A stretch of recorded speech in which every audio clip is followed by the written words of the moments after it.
I just wanted to ask, following your experience also working not only in Africa but in East Asia, I just wondered how concerned you were about the abilities of some countries still qualifying for least developed country status to actually absorb increased amounts of funding from actors such as the EU, and what you thought about the risk for these low and middle income countries that although they're still in the need for assistance, they'll actually see their funding reduced. Do you have a take on that, a sense of this shifting of balance and the shifting of payments and financing for these two categories of countries?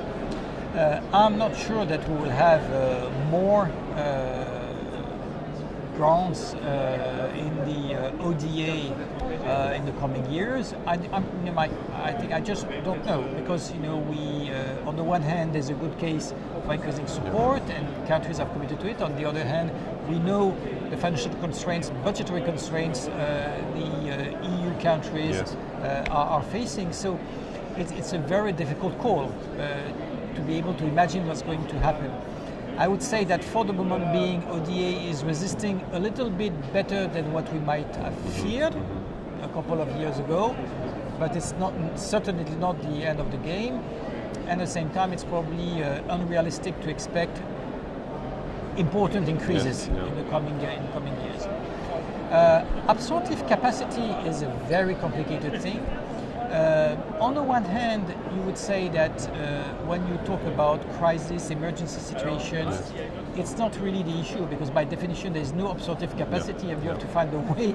But in development terms? Yeah. On purely development terms, I think the absorptive capacity is also very relative to what type of instruments that you use. If we want to continue using massively the old project mode, there are very important limits to the absorptive capacity. If we accept that even in very poor countries we'll go through budgetary means or we'll target our funding to the civil society, you really open areas when you could probably flow more money into all sorts of players and have it correctly used, knowing that in this very imperfect world you will never have a 100% good use of money.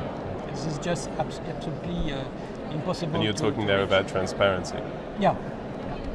So we should not be pessimistic about the use of money, but of course we have to make progress, and this is very much about the way the ODA system evolves. Yes.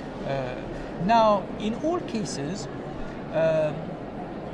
this part of this very old part of the development agenda, which is the capacity building, has to be beefed up. I've always said it was the heart of the development agenda. Reality is that all players, all funders, like rescuing lives rather than creating systems. Right.